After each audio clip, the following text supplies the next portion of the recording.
महाराज विराजिए, आइए महाराज विराजिए, आइए महाराज विराजिए। जय हो। आइए महाराज विराजिए, विराज। ओ कथा करो मति अनुसार, कथा करो मति अनुसार, आइए महाराज विराजिए, आइए महाराज विराज। श्री राधे।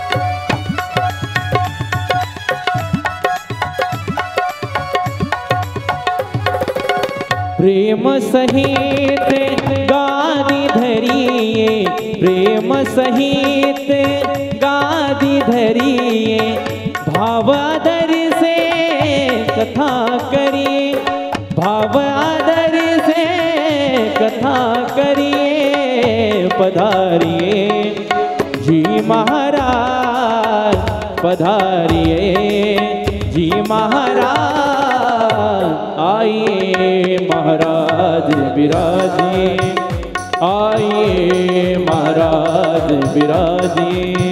कथा करो मति अनुसार, कथा करो मति अनुसार, आइए महाराज विराजिए, आइए महाराज विराजिए।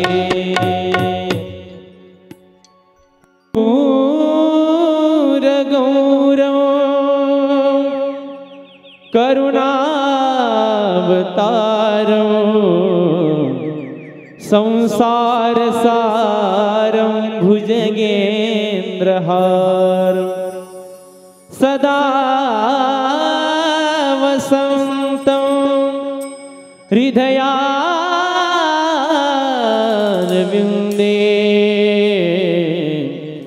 भवं भवानी सहितं नमामि। मन में बसा कर तेरी मूर्ति, उतारूं मैं गिरिधर तेरी आरती। मन में बसा कर तेरी मूर्ति, उतारूं मैं गिरिधर तेरी आरती। मन में बसा कर तेरी मूर्ति, जय हो। में बसा कर तेरी आरती, उतारूं मैं गिरधर तेरी आरती, उतारूं मैं गिरधर तेरी आरती। ओ हो आ आ हे आ हो।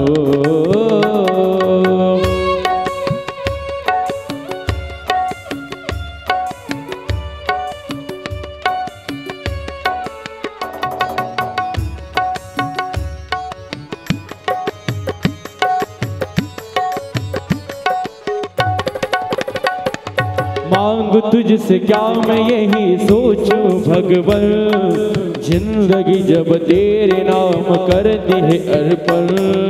मांग तुझसे क्या है यही सोच भगवन, जिंदगी जब तेरे नाम कर दी है अर्पण।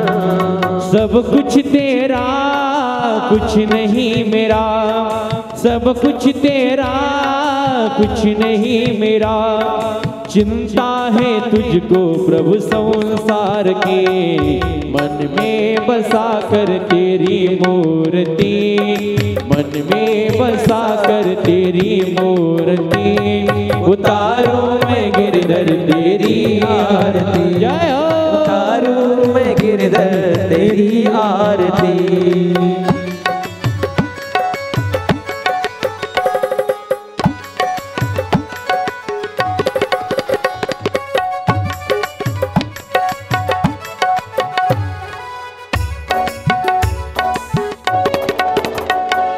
करुणा करो कष्ट हरो ज्ञान दो भगवन, भव में फंसी नाव मेरी तार दो भगवन।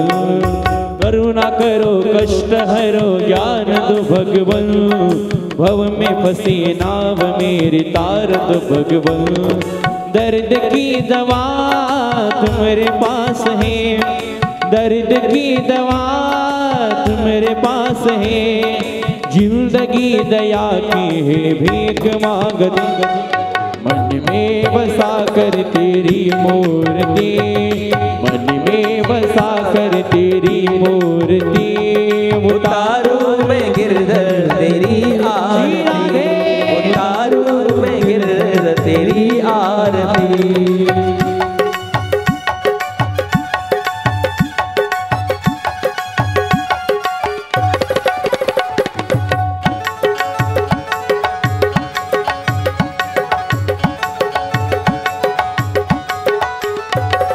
वेद तेरी महिमा गाय संत करे ध्यान, नारद गुण गान करे छेड़ बिना तान। वेद तेरी महिमा गाए संत करे ध्यान, नारद गुण गान करे छेड़ बिना तान। भक्त तेरे द्वार करते हैं पुकार, भक्त तेरे द्वार करते हैं पुकार, दास व्यास तेरी गाए आरती। मन में बसा कर तेरी मूर्ति, मन में बसा कर तेरी मूर्ति, उतारू रे गिरधर तेरी आरती, उतारू रे गिरधर तेरी आरती, उतारू रे गिरधर तेरी आरती। गली लोटांगण वल्ली न चरण डोळ्यानी पाहिन रूप तुझे, प्रेमी आलिंगन आनंदे पूजिन भावे वो वाळीन म्हणे नामा। त्वमेव माता पिता त्वमेव, त्वमेव बंधु सखा त्वमेव, त्वमेव विद्या द्रविणं त्वमेव, त्वमेव सर्वं देव देव। कायेन वाचा मनसेन्द्रियैर्वा बुद्ध्यात्मना वा मुख्यस्वभावा करोमि यत्किञ्चित् सकलं परस्मै नारायणाय समर्पयामि। अच्युतं केशवं रामं नारायणं कृष्णदामोदरं वासुदेवं श्रीधरं माधवं मुकुन्दं जानकीनायकं वरदं। हरे राम राम राम हरे हरे, हरे कृष्ण कृष्ण कृष्ण हरे हरे, हरे राम राम राम हरे हरे, हरे कृष्ण कृष्ण कृष्ण हरे हरे। भगवान की जय, पुराण की जय, श्री राधे श्याम।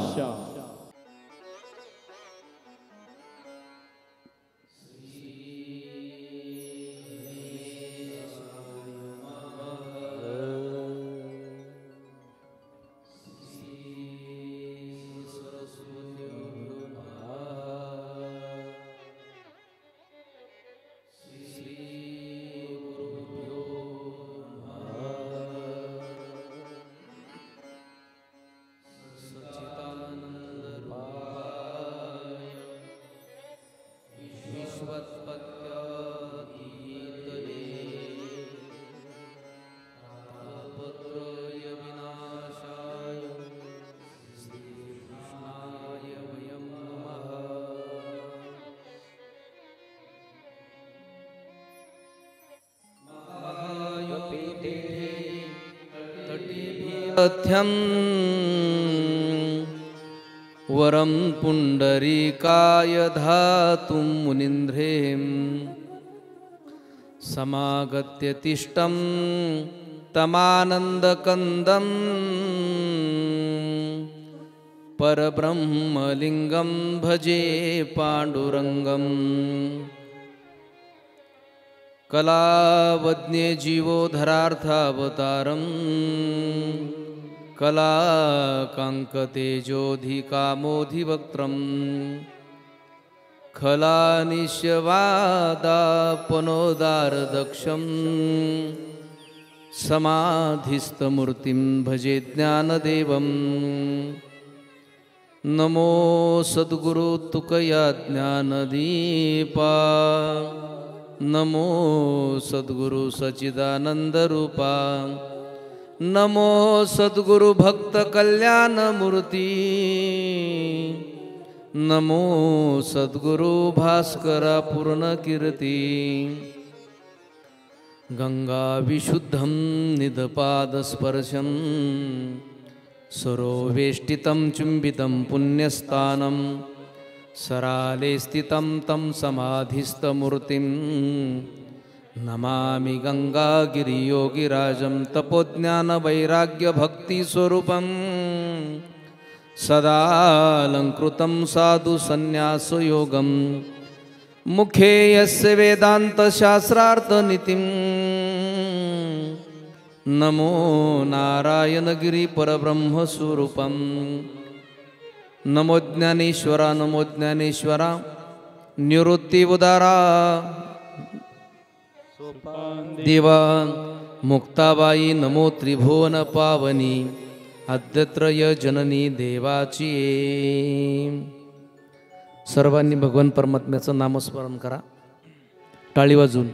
कृष्ण गोविंद गोविंद गोपाल नंदलाल, कृष्ण गोविंद गोविंद गोपाल नंदलाल, कृष्ण गोविंद गोविंद गोपाल नंदलाल, कृष्ण गोविंद गोविंद गोपाल नंदलाल, गोविंद गोविंद जय हो गोपाल नंदलाला, कृष्ण गोविंद गोविंद गोपाल नंदलाल, कृष्ण गोविंद गोविंद गोपाल नंदलाल, कृष्ण गोविंद गोविंद गोपाल नंदलाल, गोविंद गोविंद श्री राधे गोपाल नंदलाल, कृष्ण गोविंद गोविंद सर्वांनी टाळी वाजवा, भजन करा। गोपाल नंदलाला,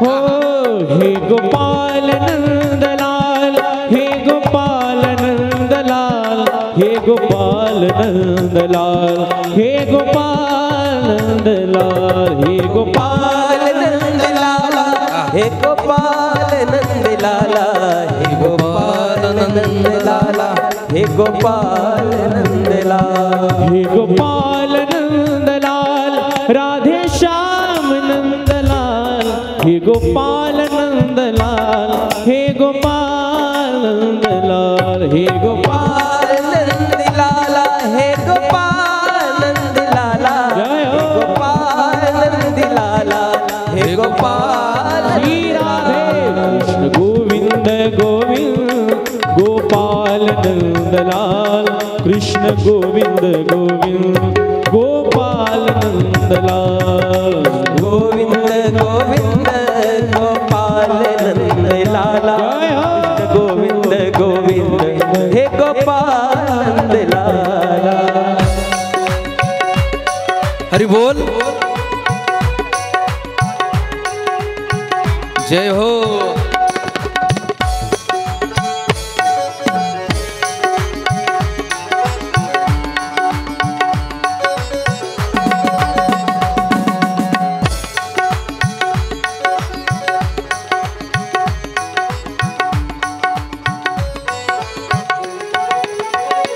हे गोपाल नंदलाल, हे गोपाल नंदलाल, हे गोपाल नंदलाल, हे गोपाल नंदलाल, हे गोपाल नंदलाल, हे गोपाल नंदलाल, हे गोपाल नंदलाल, हे गोपाल नंदलाल, हे गोपाल नंदलाल, हे गोपाल नंदलाल, हे गोपाल नंदलाल, हे गोपाल नंदलाल, हे गोपाल नंदलाला, हे गोपाल नंदलाला, हे गोपाल नंदलाला, हे गोपाल श्री राधे हरि बोल। गोविंद गोविंद गोपाल नंदलाल, राधे गोविंद गोविंद गोपाल नंदलाल, कृष्ण गोविंद गोविंद राधे गोपाल श्री राधे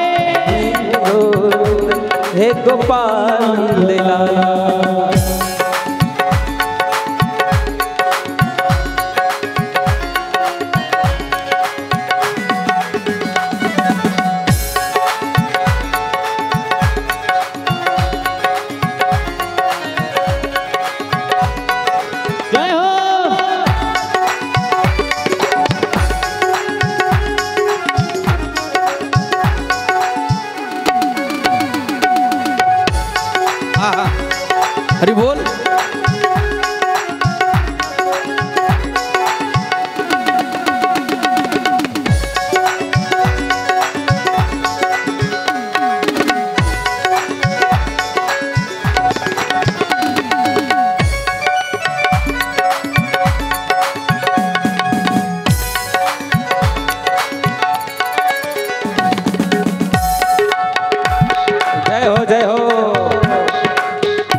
गोपाल नंद लाला राधे श्याम नंद लाला हे गोपाल नंद लाल राधे श्याम नंद लाल हे गोपाल नंद लाला राधे श्याम नंद लाला हो हे गोपाल नंद लाल राधे श्याम नंद लाल हे गोपाल नंद लाला राधे श्याम नंद लाला हे गोपाल नंद लाल राधे श्याम नंद लाल हे गोपाल नंद लाला राधे श्याम श्री राधे कृष्ण गोविंद गोविंद गोपाल नंद लाल राधे गोविंद गोविंद गोपाल नंद लाल गोविंद गोविंद गोपाल नंद लाला गोपाल नंद लाला गोपाल राधे गोविंद गोविंद गोपाल नंद लाल कृष्ण गोविंद गोविंद गोपाल नंद लाल गोविंद गोविंद ओ कान्हा गोविंद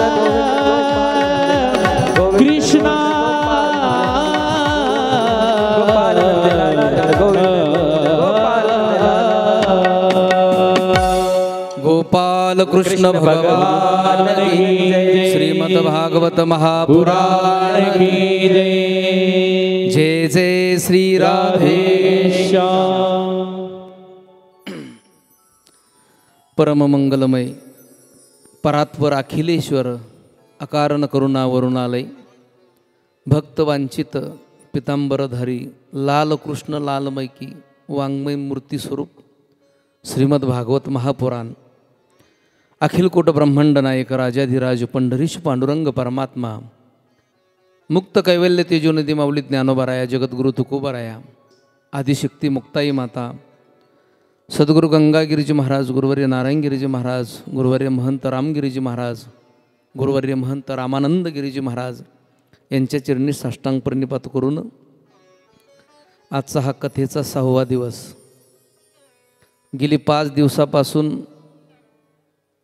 आपण ही कथा एकाग्र चित्ताने श्रवण करत आहात. तर तू आवाज मॉनिटर बघा वर नाही थोडा रिप्लाय द्या अजून कमी येतो या त्याचं. गेली 5 दिवसापासून आपण श्रवण करत आहात.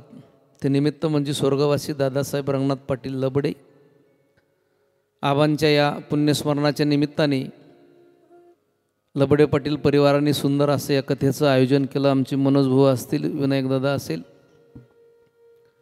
त्या निमित्ताने ज्ञानदानही घडत आहे, अन्नदानही घडत आहे. म्हणून आबांना मुक्ती मिळण्यासाठी केलेले हे सगळे कर्म भगवंताचं नामस्मरण असेल. खरोखर ह्या परिवाराला धन्यवाद देईन. आणि व्यासपीठावर असणारे सगळेच गुणीजन आमचे माऊली महाराज असतील, त्यानंतर रावसाहेबजी महाराज वेताळ असतील, अनिल महाराज उंदरे असतील, तबल्यावरती साथ करतात अतुलदादा शिंदे, पॅडवरती साथ करतात आमचे वैभव दादा. सर्वांनाही खऱ्या अर्थाने धन्यवाद देतो. कालचा दिवससुद्धा खूप सुंदर अशा प्रकारे पार पडला. आणि काल माऊली महाराजांनी तर कळसच केला म्हणावं लागेल. खूप गोड कालचे भजनं महाराज मंडळी आल्यामुळं ती वेगळी शोभा या कार्यक्रमाला आली. सर्वच आपणसुद्धा महिला वर्ग असेल, पुरुष वर्ग असेल, विशेषतः महिला वर्गांची संख्या जास्त आहे. कारण पारमार्थिक कार्यामध्ये सतत महिलाच अग्रेसर असतात. कारण आपल्या घरातील परमार्थ ज्यांनी टिकून ठेवला असेल ना खऱ्या अर्थाने, तो आमच्या माता वर्गाने टिकून ठेवला आहे. पुरुष मंडळी काय सकाळी उठले का घराच्या बाहेर गाय छपमळीत फिरायचं. सकाळची देवपूजा काही बाजाराची त्याच माता वर्ग करतात.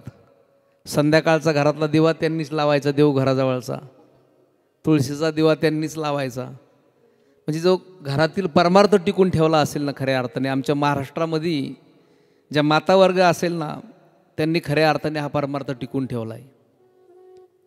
कोणतीही स्त्री असू घरामध्ये त्या भगवंताचं दर्शन घेतल्याशिवाय बाहेर जात नाही. आणि ही खऱ्या अर्थाने आमच्या महाराष्ट्राची संस्कृती आहे. माझ्या छत्रपती शिवाजी महाराजांना घडवायचं काम एका जिजाई साहेबांनी केलं आहे. त्या मातेनं ते काम केलं आहे. म्हणून आमचा महाराष्ट्र हा, माझ्या राजाने हा स्वराज्य उभं केलं आहे. ते जिजाई साहेबाची ताकद होती. आपल्या मुलांना संस्कार चांगले लावायचं कामसुद्धा आमच्या मातावर्ग करत असतात. अनाथ मुलं ज्या महिना सांभाळली सिंधुताई सपकाळ, हजारो अनाथ मुलं त्या महिना सांभाळले हो. ती एक माताच होती ना. भारताच्या राष्ट्रपती काही दिवस राहिले आमच्या प्रतिभाताई पाटील, पण कधीही डोक्यावरचा पदर त्यांनी पडू दिला नाही. दिलाय का? नाही. ही खऱ्या अर्थाने महाराष्ट्राची संस्कृती. म्हणून कालचा विषय आपण जो बघत होतो, भगवान परमात्मा गायी चारण्याकरता रानात निघाले. यशोदे मातेनं भगवंतानी घोंगडी खांद्यावरती घेतली, काठी घेतली, गोपाळांबरोबर रानात निघाले. यशोदे मातेच्या डोळ्यात पाणी आलं. माझं लेकरू रानात निघालंय. भगवंत गायी चारण्याकरता रानात गेले आणि रानात गेल्यावरती गोपाळांबरोबर अनेक खेळ खेळायला लागले भगवंत. दुपारचे काही खेळ खेळले. दुपारी भोजन करण्याकरता बसले आणि बसल्याबरोबर गोपाळांचं लक्ष गेले भगवंत कन्हैयाला. म्हटले, कान्हा आपले वासरं दिसत नाही. म्हटले, इथं कुठं वासरं? कुठं ते छोटेचे वासरं, गायांमागचे वासरं कुठं गेले? म्हटले, काही सापडा ना आपल्याला. भगवान परमात्मा म्हणले, कन्हैया म्हटले थांबा, मी तोपर्यंत वासरांचा शोध घेऊन येतो.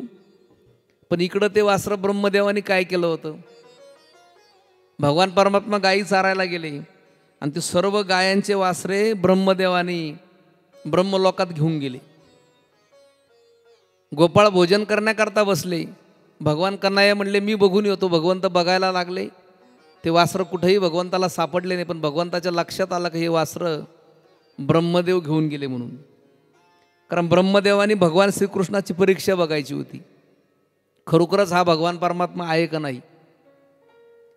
आणि मग भगवंत वासरं बघत होते, वासरं सापडले नाही. पुन्हा ज्या ठिकाणी ते गोपाळ सगळे भोजन करण्याकरता बसले होते तिथं भगवंत आले. येऊन तर बघतात तर गोपाळसुद्धा गायब झाले होते. म्हणजे ब्रह्मदेवाने ते गोपाळांना सुद्धा घेऊन गेले ब्रह्मलोकामध्ये. आणि मग भगवान श्रीकृष्णाला पंचायत पडली, आता घरी काय सांगायचं. संध्याकाळी घरी गेल्यावरती आई विचारन, जे मुलं गोपाळ माझ्याबरोबर होते त्यांची आई विचारीन आमची मुलं कुठे आहे म्हणून. आणि भगवंतानी काय केलं, स्वतःचेच अनेक रूप धारण केले आणि भगवंता स्वतः ते वासरं बनली. त्याच्यानंतर जे मुलं होते गोपाळ, भगवंताने पुन्हा अनेक रूप धारण केले. ते गोपाळांचं रूप भगवंताने धारण केलं आणि भगवंताचा पुन्हा नित्यक्रम सुरू झाला. संध्याकाळी ते वासरं घरी आले. संध्याकाळच्या वेळेस त्या गायांना पिण्यासाठी गेले. गोपाळ घरी आले, आपल्या आईच्या मांडीवरती खेळायला लागले. पण भगवान परमात्म्यानं ज्या आईची सुद्धा इच्छा पूर्ण केली होती का भगवान परमात्म्याच्या रूपामध्ये ते गोपाळ बनून त्यांच्या मांडीवरती खेळत होते. ज्या गायींनी अपेक्षा केली होती की भगवान परमात्म्याने आमचं लेकरू म्हणून जन्माला यावं, तर त्यांची सुद्धा, त्या गायांची सुद्धा इच्छा माझ्या जगाच्या मालकाने पूर्ण केली. संध्याकाळी त्यांनी स्तनपान केलं. म्हणजे भगवान परमात्मा प्रत्येकाला आनंद देत असतो. तो माझा कन्हैया प्रत्येकाचा विचार करत असतोय. आणि मग भगवंतानी काय केलं, इकडं नित्यक्रम चालू होता, रानात जायचं, गाई चारायच्या, वासरं चारायची, ते गोपाळ. आणि ब्रह्मदेवानं जे नेले होते का ते ब्रह्मलोकात ठेवले ब्रह्मदेवाने बंदिस्त करून. आणि मग भगवान श्रीकृष्ण म्हटले, आता ब्रह्मदेवाला आपलं काहीतरी दाखवावं लागेल. भगवान श्रीकृष्ण ब्रह्मलोकात गेले. तिथं गेल्याबरोबर ब्रह्मदेव कुठंतरी बाहेर गेले होते. ब्रह्मदेवाच्या महालामध्ये स्वतः भगवान श्रीकृष्णाने काय केलं, ब्रह्मदेवाचंच रूप धारण केलं आणि ब्रह्मदेवाच्या सिंहासनावरती जाऊन बसले. आणि तिथले जे सेवक होते त्यांना सांगितलं, माझाच कोणीतरी डुप्लिकेट ब्रह्मदेव बाहेर आलेला आहे. म्हणजे खऱ्या ब्रह्मदेवाला म्हटले भगवंत. आणि तो ज्यावेळेस महालामध्ये येईल ना, द्वारपाळांना सांगितलं त्याला मध्ये येऊ देऊ नका, तो डुप्लिकेट ब्रह्मदेव. आणि मग भगवान श्रीकृष्ण ब्रह्मदेवाचं रूप धारण करून त्या सिंहासनावरती जाऊन बसले आणि खरे ब्रह्मदेव आले. त्यांना ते सेवक मध्ये सुद्धा येऊ देईना. आणि मग ब्रह्मदेवाच्या लक्षात आलं का नाही दुसरं कोणी नाही, भगवान विष्णूचा अवतार भगवान कन्हैया आहे. आणि मग ब्रह्मदेव भगवान श्रीकृष्णाच्या चरणावरती लोटंगण घेतलंय, मला माफ केला, मी तुमची खोड केली. असं भगवान परमात्मा त्या गोपाळांबरोबर अनेक खेळ खेळायचे. भगवान परमात्मा खेळ खेळायला सुरुवात केली. इट्टी दांडू असेल, हमामा असेल, अबक दुबक तिबक पोरा त्रिगुण खेळ मांडू. अबक दुबक तिबक पोरा त्रिगुण खेळ मांडू. अबक दुबक तिबक पोरा त्रिगुण खेळ मांडू. अबक दुबक दिबक पोरा त्रिगुण खेळ मांडू हो अबक दुबक तिबक पोरा त्रिगुण खेळ मांडू अबक दुबक तिबक पोरा त्रिगुण खेळ मांडू अबक दुबक दिबक पोरा त्रिगुण खेळ मांडू अबक दुबक दिबक पोरा त्रिगुण खेळ मांडू हो खेळ विटी दांडू पोरा खेळ विटी दांडू खेळ विटी दांडू पोरा खेळ विटी दांडू हो खेळ विटी दांडू पोरा खेळ विटी दांडू खेळ विटी दांडू पोरा खेळ विटी जय हो अब दुब तिब अबक दुबक तिबक पोरा त्रिगुण खेळ मांडू अबक दुबक तिबक पोरा त्रिगुण खेळ मांडू अबक दुबक दिबक पोरा त्रिगुण खेळ मांडू अबक दुबक दिबक पोरा श्री राधे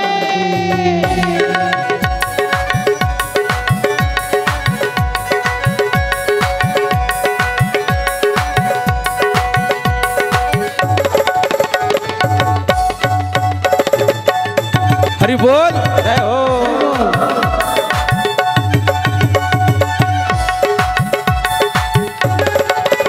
हो सत्व विटी घेऊन हाती धीर धरी दांडू विटी घेऊन हाटी धीर धरू का हो भाव मले टोला मारी नको भिऊ भाव बळे टोला नको भी श्री राधे अबक दुबक तिबक अबक दुबक तिबक पोरा त्रिगुण खेळ मांडू अबक दुबक तिबक पोरा त्रिगुण खेळ मांडू हे खेळ विटी दांडू पोरा खेळ विटी दांडू खेळ विटी दांडू पोरा खेळ विटी दांडू अबक दुबक तिबक पोरा त्रिगुण खेळ मांडू अबक दुबक दिबक पोरा त्रिगुण खेळ मांडू अबक दुबक दिबक पोरा त्रिगुण खेळ मांडू गोपाल कृष्ण भगवान की श्रीमद भागवत महापुराण की जय भगवान परमात्मा अनेक खेळ खेळले आणि नंतर कालिया मर्दन करायचं होतं भगवंताला. कारण त्या डोहामध्ये यमुनेच्या डोहामध्ये कालिया नावाचा सर्प तिथं राहायचा आणि गोपाळ हे गायी पाणी प्यायला त्या ठिकाणी जात नव्हतं कोणी. कारण तो कालिया मर्दन काय करायचा, कालिया नावाचा सर्प होता तो त्याच्यामध्ये त्या पाण्यामध्ये विष वकायचा, त्याच्यामुळं गायी मरल्या जायच्या. गोपाळसुद्धा भगवंत सांगत होते का गोपाळांना त्या डोहामध्ये पाणी प्यायला जायचं नाही. आणि भगवंताने ठरवलं कालिया मर्दनचं वध करायचं आहे. पण भगवान परमात्म्याने काय केलं, भगवान परमात्मा खेळ खेळत होते. खेळ खेळता खेळता भगवंतानी एका झाडावरती मुद्दाम तो बॉल मारला. भगवंतानी चेंडू त्या झाडावरती गेला, झाडाच्या वरती फांदीवरती अटकला. पेंद्या म्हणला देवा तू काही कर, माझा चेंडू तेवढा काढून दे म्हणले. आता मला माहीत नाही, घरी गेलो तो आई मारीन. भगवान परमात्मा त्या झाडावरती चढले. भगवंतानी मुद्दाम तो चेंडू त्या झाडाच्या पाठीवरून पाण्यामध्ये टाकून दिला, डोहामध्ये. कारण भगवंताला त्या कालियाचा वध करायचा होता. पाण्यात चेंडू टाकला, तो चेंडू पडल्याबरोबर जो कालिया मर्दन ज्या ठिकाणी बसलेला झोपलेला होता त्या जवळ जाऊन तो चेंडू पडला आणि भगवंतांना सुद्धा पाण्यात उडी मारली. आणि पाण्यात उडी मारल्याबरोबर भगवान परमात्मा त्या कालिया मर्दन जवळ गेले. कालिया नावाचा सर्प होता त्याच्याजवळ गेले आणि त्याने भगवंताला पाहिल्याबरोबर तो जागा झाला, उठून उभा राहिला आणि भगवंतावरती त्यांना आक्रमण केलं. भगवान परमात्म्याला पूर्ण त्यांना असं वेटोळा घालून भगवंताला पूर्ण ते आपल्या याच्यामध्ये पकडलं आणि भगवान परमात्म्याने माझ्या कन्हैयानं त्या कालियाबरोबर युद्ध केलं आणि त्या कालियाला मारणार भगवान परमात्मा. तेवढ्यात कालियाची पत्नी असणारे ते म्हणल्या भगवंताला माफ करा माझ्या पतीला आणि त्यांना सोडून द्या म्हणले. भगवंतानं त्यांचंही म्हणणं ऐकलं, कालिया मर्दनला मारलं नाही. पण भगवान परमात्मा त्या कालियाला म्हणले का आता हा डोह सोडून तू बाजूला निघून जा, तुझ्यामुळं गायी या डोहामध्ये पाणी पित नाही. आणि भगवान परमात्म्याने कालिया मर्दन केलं. त्यानंतर नंदबाबाच्या वाड्यावरती नंदबाबांनी विचार केला का प्रत्येक वर्षाला नंदबाबा इंद्राचा यज्ञ करत होते. कारण ते इंद्राची पूजा करायची, प्रत्येक वर्षामध्ये वर्षातून एक दिवस इंद्राची पूजा असायची. आणि नंदबाबांनी ठरवलं का उद्या आपल्याला इंद्राची पूजा करायची. भगवान कन्हैयाने विचारलं बाबांना, नंद बाबांना, का हो बाबा इंद्राची पूजा का करायची म्हटले. आणि मग नंदबाबा म्हणायला लागले, अरे कन्हैया, इंद्र म्हणजे आपल्याला पाऊस पाडण्याचं काम इंद्र करतो, इंद्राच्या हातामध्ये सगळं. पण भगवान कन्हैया म्हणले, नाही बाबा, इंद्राचाच देव आपला गोवर्धन पर्वत आहे म्हणले, इंद्राची का पूजा करायची, इंद्राची पूजा करायची नाही म्हटले, आपण गोवर्धन पर्वताची पूजा करायची उद्या. आणि भगवान परमात्म्याने कन्हैयांना सगळे गोपाळ बोलवले, सगळं गाव बोलवलं, उद्या आपल्या सर्वांना गोवर्धनाची पूजा करायला जायचंय. बाकीचे गोपाळ ऐकायला तयार नव्हते. भगवान परमात्मा म्हटले, गोवर्धन म्हणजे साधा नाही आहे, हा माझा गोवर्धन म्हणजे इंद्राचाही इंद्र आहे, आणि आपण त्या गोवर्धनाची पूजा केली पाहिजे. त्या गोवर्धना पर्वतामुळेच आपल्या गायींना चारा मिळतोय, पाणी मिळतंय, त्याच्यामुळं पाऊस पडतोय. हे सगळं गोवर्धन पर्वताच्या हातामध्ये. म्हटलं इंद्राची का पूजा करायची, कारण माझा गोवर्धन पर्वत म्हणजे प्रत्येक दिशेला देव आहे म्हटले. कारण पूर्वेला जगन्नाथ आहे, दक्षिणेला रामेश्वर आहे, पश्चिमेला द्वारका आहे, आणि उत्तरेला बद्रीनाथ आहे म्हटले. चारही देव या गोवर्धनाच्या बाजूने आहे. आपण सर्वांनी गोवर्धनाची पूजा करायला जायचं म्हटले. आणि दुसऱ्या दिवशी सगळं गोकुळ त्या गोवर्धनाच्या पूजाला निघालंय. सगळं गाव, सगळे मुलं असतील, सगळे गोपाळ असतील, सगळे गवळी असतील, सगळ्यांनी त्या गोवर्धनाची पूजा करता निघाली. मैं तो गोवर्धन को जाऊं मेरे वीर, नहीं माने मेरो मनवा. मैं तो गोवर्धन को जाऊं मेरे वीर, नहीं माने मेरो मनवा. मैं तो गोवर्धन को मेरा मनवा. मैं तो गोवर्धन को जाऊं मेरे वीर, नहीं माने मेरो मनवा. नहीं माने मेरो मनवा, सखी नहीं माने मेरो मनवा. नहीं माने मेरा मनवा, नहीं माने मेरा मनवा. ओ नहीं माने मेरो मनवा, सखी नहीं माने मेरो मनवा. नहीं माने मेरे मनवा, टाळी टाळी, सभी नहीं मान मेरा महिमा. मैं तो गोवर्धन को जाऊं मेरे वीर, नहीं माने मेरो मनवा. मैं तो गोवर्धन को जाऊं मेरे वीर, नहीं माने मेरो मनवा. मैं तो गोवर्धन जाऊं वीर, नहीं माने मेरा मनवा. मैं तो गोवर्धन को जाऊं मेरे वीर, नहीं माने. श्री राधे.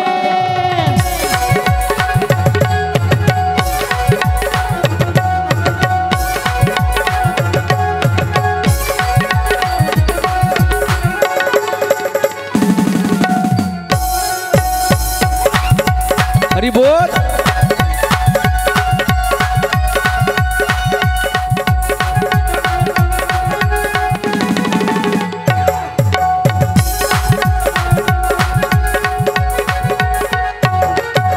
सात कोस की दे परिक्रमा, सात कोस की दे परिक्रमा, सात कोस की दे परिक्रमा, सात कोस की दे परिक्रमा. मैं तो मानस गंगा नहाऊं मेरे वीर, नहीं माने मेरो मनवा. मैं तो गोवर्धन को जाऊं मेरे वीर, नहीं माने मेरो राधे.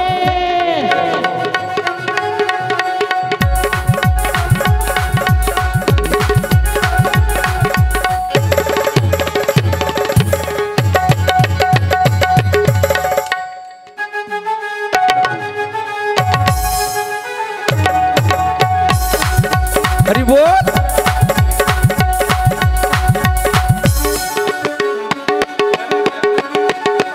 क्या बात है.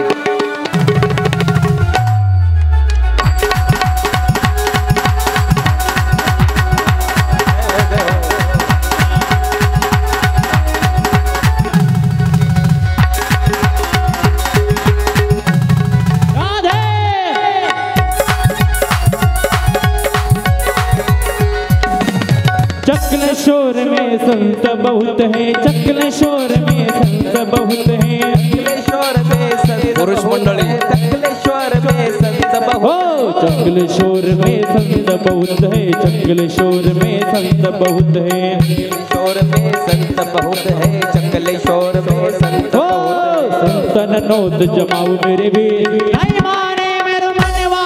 मैं तो गोवर्धन को जाऊं मेरे वीर, नहीं माने मेरो मनवा. मैं तो माने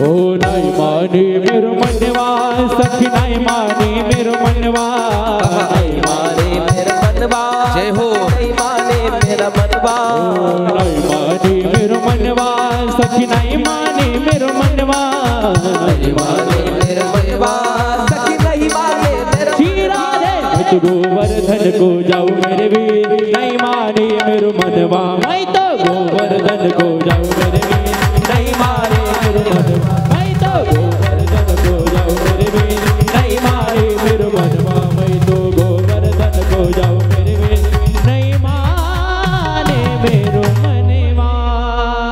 गोपाल कृष्ण भगवान की जय। श्रीमद भागवत महापुराण की जय। जय जय श्री राधेश्याम। सगळं गोकुळ गोवर्धनाची पूजा करण्याकरता निघाले आणि इकडे इंद्राला मात्र राग आलाय, कारण इंद्राला वाटलं प्रत्येक वर्षी माझी पूजा करायची, ह्या वेळेस गोवर्धनाची पूजा करता म्हणून इंद्राला इतका राग आला।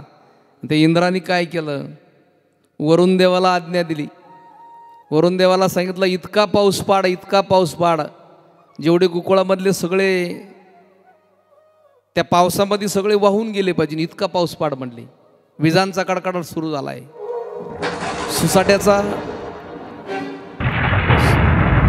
सोसाट्याचा वारा सुटलाय,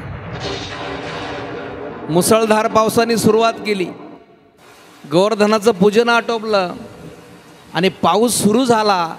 आणि पाऊस सुरू झाल्याबरोबर सगळे गोपाळ इकडं तिकडं पळायला लागले, सगळे घाबरले, विजांचा कडकडाट होतोय, सगळे घाबरून गेले। आणि घाबरल्याबरोबर भगवान परमात्म्याला सगळे म्हणायला लागले कान्हा ही काय, कान्हा ही काय। आणि मग भगवान परमात्मा म्हणले आता एक काम करा, पाऊस पडतोय ना, आपण हा गोवर्धन पर्वतच उचलून घेऊ म्हटले डोक्यावरती धरण्याकरता, कारण त्या काळात काही छत्रीची व्यवस्था नव्हती। आणि भगवंताने काय केलं, गोवर्धन पर्वत उचलला, सगळ्या गोपाळाने त्या गोवर्धन पर्वताला खालून काठ्या लावल्या, कोणी धरतंय, भगवंताने फक्त करंगुळी त्या गोवर्धन पर्वताला लावली आणि करंगुळीवरती त्या जगाच्या मालकाने तो गोवर्धन पर्वत उचलला। प्रत्येक गोपाळांनी कोणी काठ्या लावलेला आहे, कोणी हात लावलेला आहे, सगळे विचार करत सुटले। काही गोपाळ होते भगवंताचे मित्र, गोपाळ म्हणायला लागले का रे आपण सर्वांनी कोणी काठ्या लावल्या, कोणी दोन्ही दोन्ही हाताने गोवर्धन पर्वत उचलला, असं म्हणतात। ही 3 दिवस सारखा पाऊस पाडत होता तो इंद्र, 3 दिवस भगवंताने 3 दिवस तो गोवर्धन पर्वत उचलून धरला। पण गोपाळ म्हणायला लागले का रे, सुदामा म्हणायला लागला देवा आम्ही प्रत्येकाने हात लावला, कोणी काठ्या लावल्या, तू फक्त करंगुळीवरती डोंगर उचलला म्हटले, काय म्हणणार तुझ्या करंगुळीनं, काढून घे म्हटले तुझी करंगुळी, नको लावू म्हटले, कशाला विनाकारण लावतो। भगवान परमात्म्याला आडवं बोलायला लागले, पेंद्या बाकीचे सगळे भगवंताचे मित्र, काढून घे म्हटले तुझा हात, तुला ओझं झाला असेल। भगवंत म्हटले बरोबर काढून घेतोय। भगवंताने तो हात खाली काढल्यावर तो डोंगर खाली यायला लागला, आणि खाली यायला लागल्यावर पुन्हा गोपाळ घाबरले, पुन्हा म्हणले अरे कृष्ण धर, कृष्ण धर। भगवंताने पुन्हा करंगुळी लावली, तो गोवर्धन पर्वत भगवंताने उचलून धरला। 3 दिवसानंतर पाऊस बंद झाला, तो इंद्र भगवान परमात्म्याच्या भगवंताला शरण आला, माझ्या कन्हैयाला शरण आला, म्हटलं देवा मला माफ करा, मी तुमची विनाकारण चेष्टा केली। असं भगवंताने अनेक त्या गोकुळामध्ये अनेक लीला माझ्या जगाच्या मालकाने केल्या, प्रत्येकाला प्रत्येक भक्ताला सुख द्यायचं काम माझ्या भगवान परमात्म्याने केलंय। गवळणींना तर भगवान परमात्मे बिगर 1 मिनिटसुद्धा होत नव्हतं। माझा जगाचा मालक जर त्यांना दिसला नाही ना, सारख्या भगवंताची कधी बासरी वाजेल, कधी त्या बासरीचा आवाज कानावरती पडेल, इतकं भगवंताचा मध्ये विलीन होऊन गेल्या होत्या। भगवंताला 1 मिनिटसुद्धा त्या कन्हैया भगवंताला विसरत नव्हत्या, 1 मिनिटसुद्धा नाही, कारण भगवंत परमात्म्याचे हे सगळे खेळण्याचं वय म्हणजे 10 वर्षाच्या आतमधलं सर्व। पण त्या गोकुळामध्ये एवढा आनंद होता, त्या कन्हैयाला 1 मिनिटसुद्धा कोणी विसरत नव्हतं। भगवंत तेवढा खोडकरच होता, प्रत्येकाच्या खोडी करायचा, पण तेवढं प्रेम त्या भगवंताविषयी होतं। आणि भगवंतानी काय केलं, पुढं रास क्रीडा, आपण ज्याला म्हणतो रास क्रीडा एक प्रकार आहे, त्याला रासलीला म्हटलं जात आहे, भक्तिरस म्हटलं जात आहे। भगवंतांनी सगळ्या गोपिकांना त्या भक्तिरसाचा आनंद दिला आहे। आता आम्ही रास क्रीडा म्हणलं की त्याचा वेगळा अर्थ घेतो, पण कारण माझी सर्व भक्त असतील भगवंताचे, गोपिका असेल, कारण शुकाचार्य सुद्धा म्हणतात का अंतरंगत राधा ही शुकाचार्यांची गुरु आहे. आणि भगवान श्रीकृष्ण रासक्रीडा केली त्यावेळेस भगवंताचं वय होतं 11 वर्षाचं वय होतं जगाच्या मालकाचं भगवंताचं. रासक्रीडेच्या वेळेस 11 वर्षाचं वय भगवंताचं आहे. आणि 11 वर्षामध्ये काम भाव तर माणसामध्ये असू शकत नाही. आणि ही तर कामरहित अंतरंग लीला त्या जगाच्या मालकाची होती. हे सामान्य पुरुषांचं मिलन नाही आहे, स्त्री पुरुषांचं मिलन नाही आहे, एक देवभक्ताचं मिलन रास क्रीडामध्ये आहे. देवभक्ताचं मिलन याच्यामध्ये. आणि त्या भगवान परमात्म्यानं इतकं ज्यावेळेस रास क्रीडेचा ती रात्र होती ना, त्या रास क्रीडेची रात्र म्हणजे प्रत्येक गोपिकाला तर 6 महिन्यासारखी वाटायची. 6 महिन्याची रात्र त्या काळामध्ये होती. शुकाचार्यासारखा महायोगी त्याचं त्या रास क्रीडेचं वर्णन करतोय.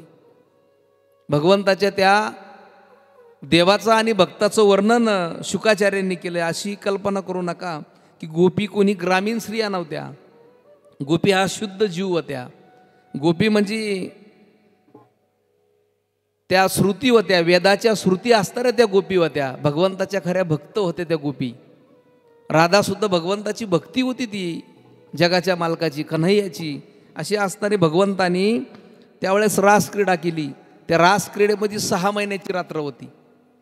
पण त्याच गोपिका रास क्रीडा करत असताना भगवंताबरोबर बी होत्या. आणि रास क्रीडा करत असताना त्यावेळेस आपल्या परिवारामध्ये सुद्धा त्याच गोपिका दिसत होत्या. म्हणजे फक्त भक्ती म्हणून त्यांनी त्या रास क्रीडा केली भगवान परमात्म्याचं. आणि पुढं गोपीगीत, त्याच वेळेस भगवंतांनी गोपीगीत गायलं. ते भगवान परमात्मा अनेक भक्तांना आनंद द्यायचं काम केलंय. रासक्रीडामध्ये माझ्या भक्तांना कसा आनंद द्यायचा, माझ्या भक्तांना कोणता आनंद मिळेल, भक्तिमय आनंद माझ्या जगाच्या मालकाने त्या गोपिकांना दिला. आणि त्यानंतर गोपीगीतामध्ये सुद्धा भगवान परमात्म्यांना खूप आनंद देण्याचं काम केलंय. नंतर भगवान परमात्म्याने अनेक त्या गोकुळामध्ये खोडी करत गेला जगाचा मालक. सगळं गोकुळ हवं असं भगवान परमात्म्याला वाटत होतं. कोणीच त्या भगवंताला विसरत नव्हतं. पण भगवंत 11 वर्षाचे झाल्यानंतर अक्रूरजी मात्र भगवंताला नेण्याकरता आले. हा अक्रूरजीचा जो प्रसंग आहे ना, हा खूप भावनिक प्रसंग आहे. कारण तिकडं नारद महर्षीला वाटलं आता भगवंत किती दिवस त्या गोकुळामध्ये राहणार आहे, भगवंत गोकुळामध्ये किती दिवस राहणार. आणि भगवंत इकडं मथुरेमध्ये आल्याशिवाय त्या कंसाचा वध होणार नाही म्हटले. आणि मग नारदांनीच कंसाला सांगितलं, म्हटले अरे भगवान श्रीकृष्णाला इकडं मथुरेमध्ये आणण्यासाठी काहीतरी युक्ती करा. आणि मग धनुष्य यज्ञ ठेवला त्या कंसानी. आणि त्या धनुष्य यज्ञासाठी अक्रूरजीला सांगितलं का जा भगवान श्रीकृष्ण आणि बलराम दादाला घेऊन या म्हटले मथुरेमध्ये. आणि कंसाचा डाव असा होता का भगवंताला मथुरेमध्ये आणायचं आणि इथं आणून भगवंताचा वध करायचा, कन्हैयाला मारायचं, म्हणजे आपल्यावरचं संकट निघून जाईल. आणि मग त्या कंसाने डाव केला आणि अक्रूराला सांगितलं जा धनुष्य यज्ञ, त्या यज्ञासाठी भगवान श्रीकृष्ण आणि बलराम दादाला घेऊन या.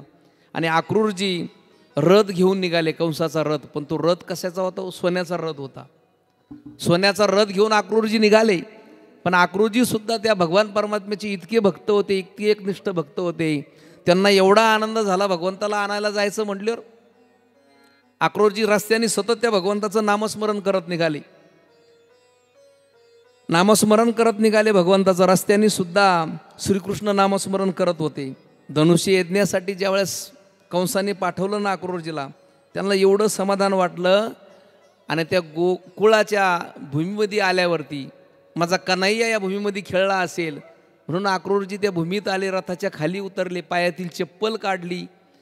आणि अक्रूरजी ज्या ठिकाणी भगवान परमात्मा खेळला, बागडला, माझा भगवान परमात्मा इथं राहिलाय, त्या मातीमध्ये अक्रूरजी लोळायला लागले. हो, भगवंताच्या चरणाची स्पर्श झालेली ती माती माझ्या संपूर्ण शरीराला लागावा अशी अपेक्षा अक्रूरजीला वाटत होती. आणि अक्रूरजी त्या मातीमध्ये लोळले, त्या मातीचं दर्शन घेतलं आणि नंदबाबाच्या वाड्यावरती आले. आल्याबरोबर रथ बघितलं काही गोपाळांनी. नंदबाबाच्या वाड्यासमोर रथ येऊन उभा राहिला. आणि राहिल्याबरोबर अक्रूरजी नंदबाबाकडे गेले. नंदबाबांनी त्यांची बसण्यासाठी व्यवस्था केली. आणि मग अक्रूरजी सांगायला लागले, नंदबाबा मला कंसाने पाठवलं धनुष्य यज्ञासाठी, कृष्णाला आणि बलराम दादाला माझ्याबरोबर पाठवा म्हणले. कंसाचा काय डाव आता हे सुद्धा अक्रूरजीला माहीत नव्हतं. असं म्हटल्याबरोबर नंदाबाबा म्हणले, वा वा चांगली गोष्ट आहे, धनुष्य यज्ञासाठी माझ्या मुलाला बोलवलंय. कंसाला सुद्धा माझ्याबद्दल काहीतरी प्रेम आहे म्हणले, माझ्या मुलांना दोन्ही मुलांना बोलवलं म्हणले त्यांनी. आणि मग नंदबाबा तयार झाले. पण इकडं ती बातमी आमच्या यशोदे मातेला कळाली, कृष्ण मथुरेला जाणार. असं म्हटल्याबरोबर यशोदे मातेला भीती वाटायला लागली. छोटंसं लेकरू आहे, माझं 11च वर्षाचं आहे, कसं त्याला पाठवायचं. नंदबाबाला म्हणायला लागली, माझ्या कृष्णाला मी पाठवू शकत नाही, तुम्हाला जायचं असेल तर जा, पण मी माझ्या लेकराला पाठवणार नाही म्हटली. 11च वर्षाचं आहे, कसा राहील तिकडं तो. पण नंदबाबा म्हणत होते, अगं यशोदे किती दिवस त्याला घरामध्ये ठेवणार आहे, बाहेर गेला पाहिजे, बाहेरची माहिती त्याला मिळाली पाहिजे. माझ्या लालाला जाऊ नका म्हटले, जाऊन देऊच नका, मी जाऊन देणार नाही म्हटले. यशोदा माता नंदबाबालाच बोलू लागल्या, माझा कृष्ण खूप लाजळू आहे म्हणले. हो इतका लाजळू आहे, कोणाकडे काही म्हणणार सुद्धा, मागणार सुद्धा नाही, त्याला आग्रहाने कोणी खाऊ घालणार नाही, माझा कन्हैया काय खाईल म्हटले. 2-3 दिवसापूर्वी मला खरंच यशोदा माता म्हणत होती, मला स्वप्न पडलं होतं का माझा कान्हा माझ्यापासून लांब जाणार आहे, मला स्वप्न पडलं होते म्हणले. नंद यशोदेला धीर देत होते म्हणले, अगं ऐक, कृष्णाला पाठावं लागणार आहे, संध्याकाळ झाली. हो अक्रूरजी त्या दिवशी नंदबाबाच्या वाड्यावरती मुक्कामाला राहिले, त्यांचं भोजन झालं. पण यशोदे मातेच्या डोळ्यातून सारखे अश्रू वाहत होते. माझा कन्हैया उद्या गेल्यावरती माझं काय होईल म्हटले. रात्र झाली, भगवान श्रीकृष्ण यशोदे मातेच्या कुशीमध्ये झोपले. भगवंताला झोप लागली, यशोदा माता उठली ना अंगणात जाऊन रडत बसल्या. यशोदा माता रडायला लागल्या. कृष्णाने डोळे उघडले, बघितलं आई आपल्या जवळ नाहीये. आणि भगवंताने उठून बघितलं आई नाहीये, आई अंगणात रडत होती. भगवान परमात्मा ते आई जवळ गेले, म्हणले आई का रडती तू, काय झालं रडायला, सांग ना तुला. आई यशोदा माता म्हणत होती, कृष्णा तू उद्या जाणार का. कृष्ण म्हणला, आई नाही जाणार का मी, तू म्हणली तर जाणार नाही, पण अगं आई कंसाने रथ पाठवला, जावा लागेल ग मला. यशोदा माता म्हणत होती, कृष्णा जाऊ नको तू, तुझ्या बिगर 1 मिनिट नाही रात्री मी कधी, तुझ्या बिगर कसे माझे दिवस जातील कृष्ण सांग ना, मी तुझ्या बिगर जगूच शकत नाही. कन्हैया तुझी एवढी सवय झाली ना कन्हैया, तुझ्या बिगर मी 1 मिनिट सुद्धा राहून देणार नाही. भगवंत म्हणत होते, आई मी पुन्हा येईल ना, तिकडं राहायला चाललो का आई, मी पुन्हा येईल. यशोदा माता सारखी रडत होती. कृष्ण पुन्हा आपल्या आईला घेऊन घरात आला आणि यशोदा माता त्या कृष्णाला स्वतःच्या कुशीत घेऊन झोपली. विचार करा, आपलं लेकरू उद्या जाणार आहे, दुश्मन असणारा कंस त्याच्या मथुरेमध्ये जाणार आहे, त्या आईला काय वाटत असेल. रात्रभर यशोदा माता झोपली नाही. सकाळ झाली, कशी तरी कृष्णाला रात्री आईची समजूत काढली. आई मी पुन्हा येईन गा, आई मी पुन्हा येईन असं म्हटलं भगवान परमात्मा. आणि सकाळ झाली आणि भगवान परमात्मा आपल्या गोपाळांना सांगण्याकरता गेले की मी मथुरेला चाललोय म्हणून. कदंबाच्या झाडावरती भगवान परमात्मा गेले, बासरी वाजवायला सुरुवात केली जगाच्या मालकानी. पण ती बासरी वाजत होती ना, त्या बासरीचे स्वर मात्र करुणापर होते. गोपाळांच्या लक्षात आलं का भगवान परमात्मा हे स्वर कधीही वाजवत नाही बासरीचे, करुणापर जगाचा मालक स्वर वाजवतोय. आणि मग सगळे गोपाळ गवळणी सगळ्या जमा झाल्या. कृष्ण त्यांना सांगत होता, पेंद्या सुदाम्या का मी मथुरेला चाललो म्हणले. आता कंसाने रथ पाठवला, अक्रूराला मला नेण्याकरता पाठवलंय, मी आता मथुरेला जाणार आहे. सगळे गोपाळ ढायमुकलून रडायला लागले, देवा कन्हैया जाऊ नको ना रे, तुझ्या बिगर आम्ही 1 मिनिट सुद्धा जगू शकत नाही कन्हैया, तू जाऊ नको. भगवंताला मिठी मारायचे, बळजबरी ते बसवायचे, भगवंत पुढं चालायचे. गवळणी भगवंताला आड्या पडायचे, देवा जाऊ नका, आम्हाला सोडून जाऊ नका. गोकुळ सोडून जर तुम्ही गेले ना, हे सगळं गोकुळ वस पडन म्हटले. भगवंत म्हटले नाही, जावा लागणारे. भगवंत घरी आले, गाईच्या गोठ्यामध्ये गेले. त्या गायासुद्धा भगवंताकडे पाहून हंबरडा फोडत होत्या. त्या गायांच्या सुद्धा लक्षात आला आमचा कन्हैया निघाला. कन्हैया निघाला. गायासुद्धा भगवंताच्या गळ्यात पडून रडायच्या. डोळ्यातून अश्रू त्या गायांच्या वाहत होते का त्या कन्हैयाने किती सुख आम्हाला दिलंय. आणि इकडं अक्रूरजीनं रथ तयार ठेवला. अक्रूरजी रथामध्ये बसले. सगळ्या गोपिका तिथं जमा झाल्या. यशोदा माता रडतीये. गवळण म्हणती यशोदेला कोठे गे सावळा कारथ शृंगारीला सांगे ओ मजला अक्रूर उभासे बाई ग साजनी या नंदाचे अंगणी मिळाल्या गवळणी हो या नंदाचे अंगणी श्रीराधे मिळाल्या गवळणी हो बोले नंदाची पट्टराणी सद्गदित भोवुनी मथुरेसी चक्रपाणी जातो गे साजनी विव्हळ झाले मन वचन ऐकुनी या नंदाचे अंगणी हो मिळाल्या गवळणी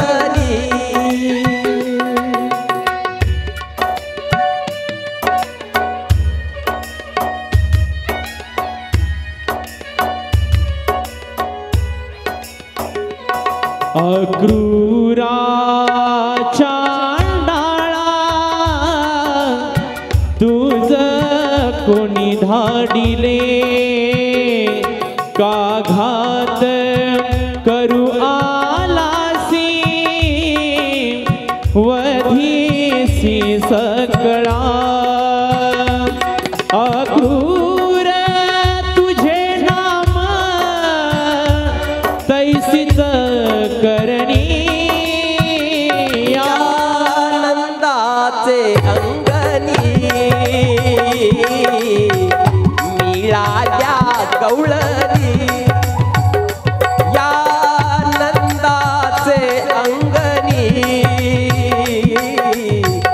मिळाल्या गवळणी रथी चढले वनमाळी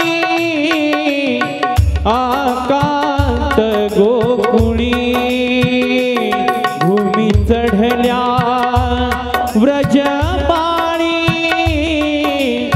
कोण त्या सांभाळी नयनीच्या उदकाने भिजली धरणी या नंदाचे अंगणी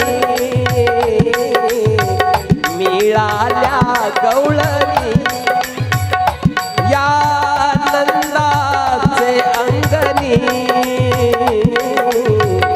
मिळाल्या गवळणी श्रीराधे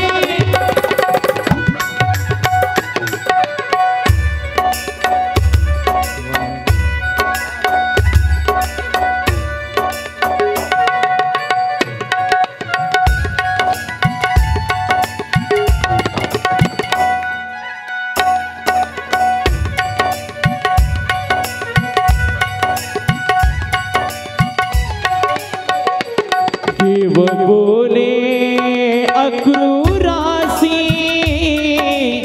वेगी हाती रथासी या गोपीच्या शोकासी न पाहावे मदसी एका जनार्दनी रथ गेला निघोनी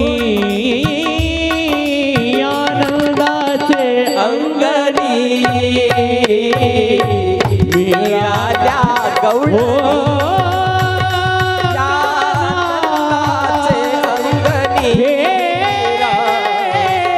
मिळाल्या गवळणी कृष्णा या आनंदाचे अंगणी मिळाल्या गवळणी. सगळ्या गवळणी त्या रथाला आडवं होत आहेत. यशोदा मातांनी कृष्णाला घरात नेलं. त्या आईची काय परिस्थिती असेल, माझा कान्हा चालला पुन्हा वापस येतो का नाही ही चिंता त्या यशोदा मातेला होती. कारण भगवान श्रीकृष्ण म्हणत होते, अगं आई, त्या कंसाने वसुदेव देवकीला बंदी शाळेत टाकलंय ना, 11 वर्षापासून माझ्या नावाचं जप करतायत ग ते. त्यांना सोडवण्याकरता मला जावं लागणार आहे. कंसाने बंदी शाळेत त्यांना टाकलंय, पण अखंड नामस्मरण त्या कन्हैयाचं करत होते. यशोदा मातेनं मध्ये नेलं, पाटावरती बसवलं, स्वतःच्या हाताने त्या कृष्णाला भोजन घालायला सुरुवात केली. पण यशोदा मातेच्या डोळ्यातून सारखे अश्रू वाहत होते. माझा कन्हैया काय खाणार आहे, त्याला कोण खाऊ घालणार आहे. ते यशोदा मातेला कन्हैयाचं त्या मथुरेमधलं एक एक आठवत होतं. माझा कन्हैया माझ्या बिगर दूध सुद्धा पित नव्हता, माझ्या बिगर घास सुद्धा खात नव्हता. कन्हैया रानात गाईच्या पाठीमागं पाठवला तरी कन्हैया ढाय मुकलो. यशोदा माता ढाय मुकलून त्यावेळेस रडत होती. पण आज कान्हा चाललाय, पुन्हा वापस येणार नाहीये, यशोदा मातेला वाटत होतं. गवळणी रथाच्या पुढं आडव्या झोपायच्या, नको जाऊ ना कान्हा. कन्हैया का चालला तू, हे गोकुळ वस पडणार आहे. गायी तुझ्याकरता हंबरडा फोडतात कन्हैया. गायींच्या डोळ्यामध्ये अश्रू वाहत होते. भगवंता जाऊ नको, भगवंता जाऊ नको. छोटे छोटे वासरं सुद्धा रडत होते, माझ्या कान्हाला जाऊ नये. भगवंताचे मित्र गोपाळ तर पेंद्या असेल, सुदाम्या असेल, मधुमंगल असेल, त्या जमिनीवरती लोळायचे, कृष्णाच्या चरणावरती लोटकन घ्यायचे. कान्हा जाऊ नको सोडून आम्हाला, खरंच जाऊ नको कान्हा. का आम्हाला इतकं प्रेम दिलं कान्हा, कशा करता आमच्या हृदयामध्ये तू जाऊन बसला, कान्हा जाऊ नको. भगवंत म्हणले नाही. भगवान परमात्मा रथामध्ये बसले. भगवंताबरोबर बलराम दादा सुद्धा आहेत. नंदबाबा त्या रथामध्ये बसले, त्यांना पोचवायला निघाले. पण गवळणी त्या रथाच्या पुढं आडव्या झोपायच्या. नंदबाबा खाली उतरायचे, त्यांना बाजूला करायचे. गोपाळ त्या रथाच्या पाठीमागं पळायचे. भगवान परमात्मा म्हणायचं, येऊ नका मागं, येऊ नका, रथ पुढं चालतोय. भगवंताचे मित्र गोपाळ त्या रथाच्या पाठीमागं पळतायत, गवळणी पळतायत. राधा बेशुद्ध अवस्थेमध्ये पडली. रथ पुढं चालला. भगवंतानी पुन्हा रथ थांबवला. राधेजवळ आले. राधेला शुद्धीत आणलं जगाच्या मालकाने. म्हणले, राधा मी पुन्हा येणार आहे ग, कशाला काळजी करते. भगवंतानी त्यांची समजूत काढली, पण कोणीही समजायच्या स्थितीमध्ये नव्हतं. यशोदा माता पुन्हा पळत आली, रथामध्ये चढली, भगवंताला मिठी मारली. भगवंताला मिठी मारली, रडायला लागली ढाय मोकलून. भगवंत म्हटले, आई तुला म्हटलो ना मी पुन्हा येणार आहे. यशोदा माता म्हणत होती, कान्हा तुझ्या बेगर नाही जगणार रे, मी नाही जगू शकत. असं करता करता रथ पुढं चालत होता. गोपिका मागं पळत होत्या, गोपाळ मागं पळत होते. आक्रोशाने रथ चालवत होते. शेवटी आक्रोजींच्या सुद्धा डोळ्यात अश्रू आले, ते सुद्धा रडायला लागले. काय प्रेम जगाच्या मालकानी माझ्या कन्हैयाने या गवळ्यांवर केला असेल, गोपिकांवर केला असेल. सगळं गाव रडतंय, छोटे छोटे लेकरं रडतायत. शेवटी रथ हळूहळू दिसना असा झाला. सगळे गोपाळ रडतायत, जमिनीवरती लोळतायत आणि रथ मथुरेत येऊन ठेपलाय. असं सांगत होते का त्या गोकुळामध्ये 6 महिने चूल पेटली नव्हती. किती? 6 महिने चूल पेटली नाही. गायींनी सुद्धा चारा खाल्ला नव्हता. किती भगवंताचं वेड या गोपाळांना लागला असेल. भगवान परमात्मा मथुरेमध्ये गेले. तिथं त्या लोकांनी जगाच्या मालकाचं स्वागत केलं, भगवंताचं स्वागत केलं. अक्रूरजी त्या दिवशी संध्याकाळी तिथं गेले. नंदबाबा त्यांच्या बरोबर आहेत. गेल्याबरोबर संध्याकाळचा टाईम आहे. भगवान श्रीकृष्ण बलराम दादा नंदबाबाला म्हणले आम्ही मथुरेमध्ये फेरफटका मारून येतो. ते मथुरेमध्ये गेले. मथुरेमध्ये गेल्याबरोबर फिरत असताना त्यांना एक तो जे कंसाचे कपडे धुवायचे त्या धोब्याची भेट झाली. धोब्याची भेट झाल्याबरोबर, कारण तो धोबीमध्ये भगवान श्रीरामचंद्र प्रभूच्या अवतारामध्ये जे सीता मातेला ज्यांनी नाव ठेवलं होतं का तो धोबी या रूपामध्ये होत आहे. आणि भगवंताने भगवान श्रीकृष्णाने त्या धोब्याकडे बघितलं. त्याचं वागणं व्यवस्थित नव्हतं. भगवान श्रीकृष्णाबरोबर तो व्यवस्थित बोलला नाही. भगवंतानी एक त्याला मुष्टिका मारली, जागेवरती मारून टाकले. पुढं भगवान परमात्मा संध्याकाळी मथुरेमध्ये श्रीकृष्ण बलराम दादा फिरले. दुसरा दिवस उजाडला आणि दुसऱ्या दिवशी सकाळी धनुष्य यज्ञाचं नियोजन कंसाने केलं होतं. कारण कंसाने त्याचे जे 2 राक्षस होते, एक चानूर आणि दुसरा मुष्टिक, त्यांना सांगून ठेवलं होतं धनुर्यज्ञाकरता कृष्ण आला का त्याला तुम्ही मारायचं, कृष्णाचा वध करायचा म्हटले. कंसाचा तो डाव होता. आणि सकाळी धनुर्यज्ञाकरता सगळे राजे महाराजे त्या ठिकाणी उपस्थित झाले. कंसाचे 2 असणारे मल्ल तेही त्या ठिकाणी आले. चानूर मुष्टिका यांना भगवान परमात्म्याचं आणि त्यांचं युद्ध सुरू झालंय. तिथं आल्यावरती भगवंत बलराम दादा आल्याबरोबर त्या कंसाने काय केलं, चानूर आणि मुष्टिका त्या ग्राउंडमध्ये तिथं उतरवलं आणि भगवान श्रीकृष्णाबरोबर युद्ध सुरू केलं दोघांनी. भगवान परमात्म्याचा वध करायच्या हिशोबाने त्यांचं युद्ध चालू झालंय. पण भगवंतांनी दोघांनाही ठार केलं. चानूर आणि मुष्टिक यांना सुद्धा ठार केलं. नंदबाबा घाबरून गेले. भगवान हनुमंतरायाची आराधना करायला लागले. माझ्या मुलाचा प्राण वाचवा, माझ्या मुलाचा प्राण वाचवा. पण जगाचा मालक आहे भगवान विष्णूचा अवतार आहे. शेवटी ते मल्ल मारल्या गेले. स्वतः कंस त्या युद्धभूमीमध्ये उतरला आणि भगवान श्रीकृष्णाबरोबर युद्ध करायला सुरुवात केली कंसानी. भगवंतानी युद्ध सुरू केलंय. दोघांचं युद्ध सुरू झालंय. भगवान श्रीकृष्ण आणि कंसाचं इतकं युद्ध सुरू झालं, इतकं युद्ध सुरू झालं. भगवंतानी काय केलं, त्या कंसाचे केस पकडले आणि त्या कंसाला गरगर गरगर गरगर जगाच्या मालकाने फिरवलं. भगवान परमात्म्याने कंसाला फिरवलं आणि जमिनीवरती धाड दिशी आपटवलं आणि त्याच ठिकाणी त्या कंसाचा वध माझ्या भगवान परमात्म्याने केलं. गोपाल कृष्ण भगवान की जय. आणि भगवंतानी त्या कंसाचा वध केला. आता आपण एक भजन घेऊ, थोडे फ्रेश होतील सगळे. राधे कृष्णा राधे कृष्णा कृष्णा कृष्णा राधे राधे. राधे श्याम श्यामा श्याम श्यामा राधे राधे. राधे कृष्णा कृष्णा कृष्णा राधे राधे. राधे श्यामा श्याम श्यामा राधे राधे. राधे कृष्ण राधे राधे राधे श्याम श्यामा टाळी टाळी. श्यामा राधे राधे.